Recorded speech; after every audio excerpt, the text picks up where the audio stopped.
Hello, this is Annalisa from Faith Dream Create, and welcome back to my channel. You are watching my Christmas card series for 2024. I will be using this stamp set from Tim Holtz, and this is Scribbly Christmas. I will be using 4 of the trees from this stamp set and 2 sentiments, so stay tuned to see how this Christmas card turns out. I'm going to be using some non-traditional Christmas colors. You could definitely switch up the colors and do something different as well, or add a few more colors here and there, but you're going to see the colors that I choose here in a minute. I'm going to pull out my stamping platform and stamp these 4 trees out here, and I'm going to be creating a slimline card for you, and I'm going to grab some Distress Oxide inks to stamp this out and do my background here in a little bit. So just picking the 4 trees that I'm going to be using. It was so hard to pick the trees. I tried to pick ones that were similar but a little bit different. There's so many different designs in here that scribbly look. I think it'd be so cool to do a rainbow effect with these as well.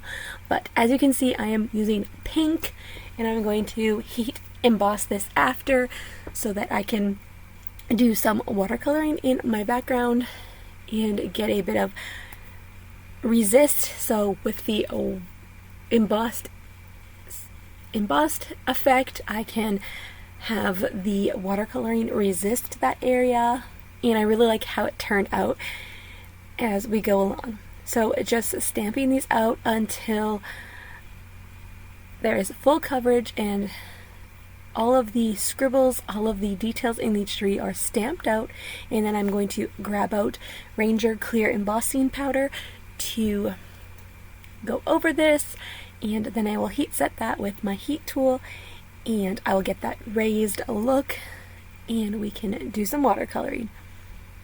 So I am not using watercolor paper, I am just using heavyweight cardstock, and for most of the time I feel like I can get away with this. You definitely need to be careful, you don't want to apply too much water, but I always forget to pull out my watercolor paper, and I get okay results with this heavyweight cardstock, so I just go with it.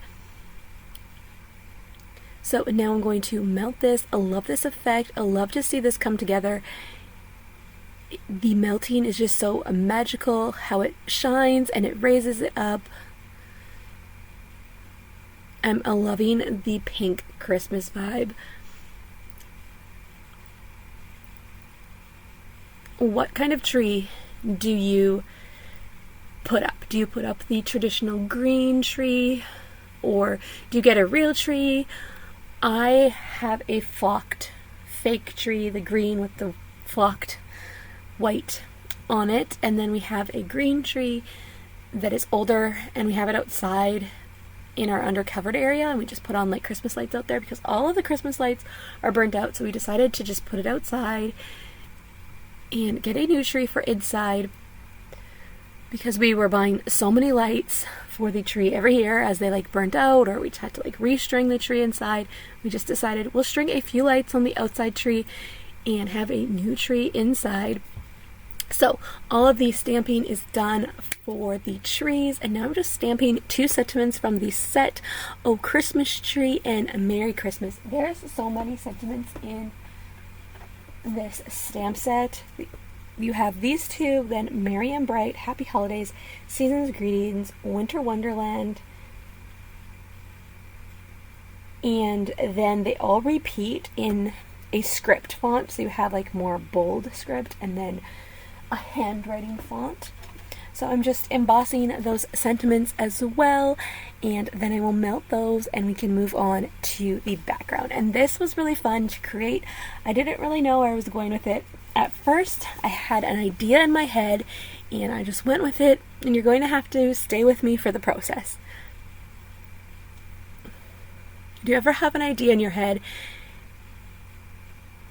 and you just go with the flow, and it turns out okay, but sometimes it doesn't? But this was one of those times where it turned out okay in the end, and it was hard to tell how it was going to be. So I just smushed some Distress Oxide ink onto my glass mat here, and I am sprayed it with the Distress sprayer, and then I'm using a watercolor brush here to add it to the background. So I was going for so this is purpley pink. So I was like, I want to create a night sky. I want to create the northern lights.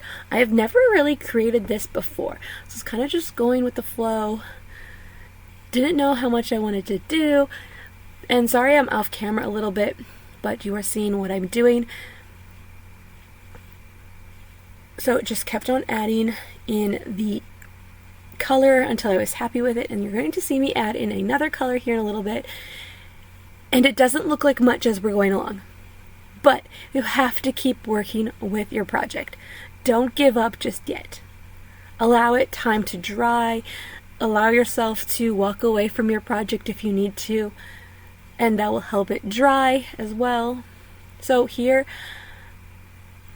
I'm going to keep adding it in, and what I love about this too with the embossing effect is I didn't get in too close, but I was able to create a glow around the tree as well by not going in really close, and then the embossing just really added to that glow. So I'm just using my heat tool to dry this in between, being careful not to get too close to the embossing powder because you can remelt it and activate it in a way you don't want to. So just something to keep in mind. But I did not want to wait. I wanted to keep going with my project.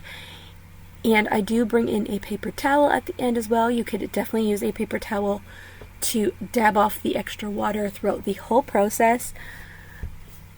But I felt like I needed more if I was going to make this the Northern Lights. So we're going to do that here in a second. I've had the opportunity to see the Northern Lights a few times this last year, and it's been really cool, only through my camera lens, but still really cool. In my area, we typically don't get to see them, so it's been really amazing. So here I'm adding in some green, Distress Oxide green, did the same thing, smushed it on to the glass mat and sprayed it, and this doesn't look like much yet. And I was kind of getting discouraged here.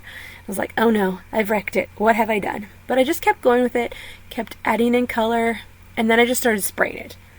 I started spraying it with a lot of water, then I'd go in with more watercolor or more Distress Oxide inks, which became my watercolor. Just kept working it in, and I didn't give up. But I was getting worried at this point. I was like, oh no, it's going to turn brown. It's going to get yucky. But I dried it in between, kept adding in that color.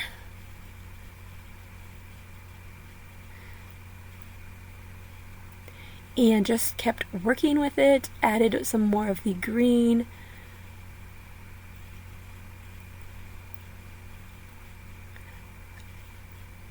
And just, yeah, this is the process.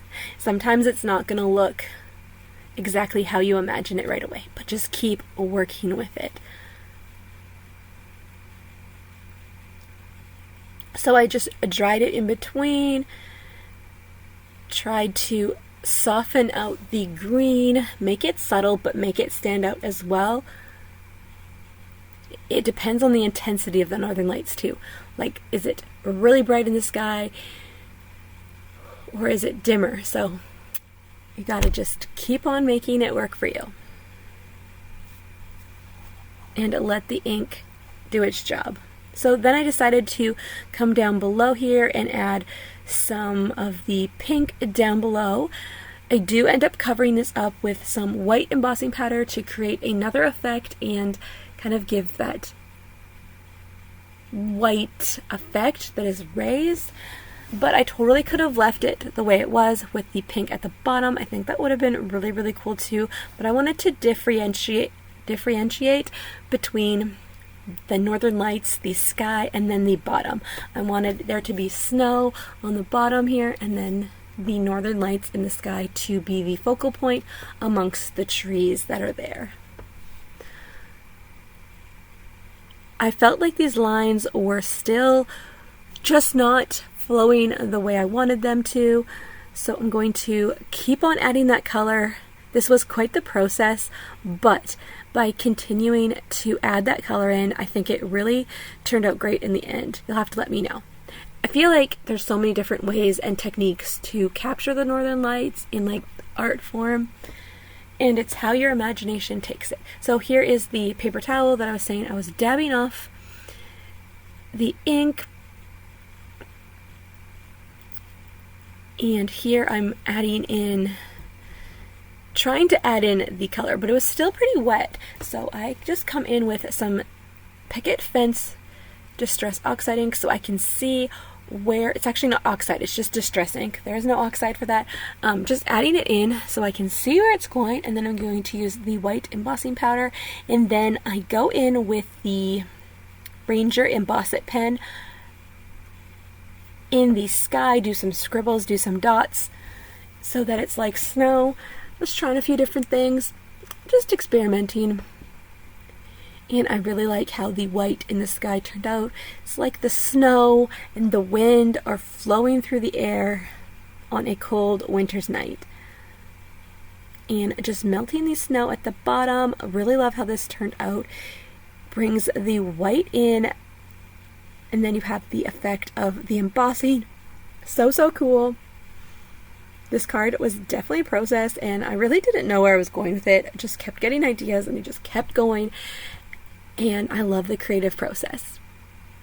So I'll have all of the supplies that I used today a link down below in the description box if you want to take a closer look.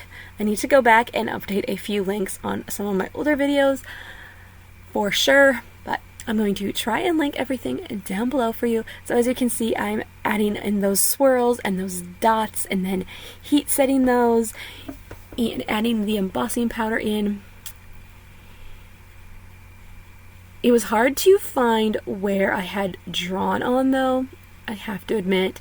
So I do need to go ahead and get some new Simon Says Stamp white embossing powder. I'm running low, and I feel like I was just blowing some of it away because the details that I was adding in were so small, I didn't know where they were. But I love seeing this card come together.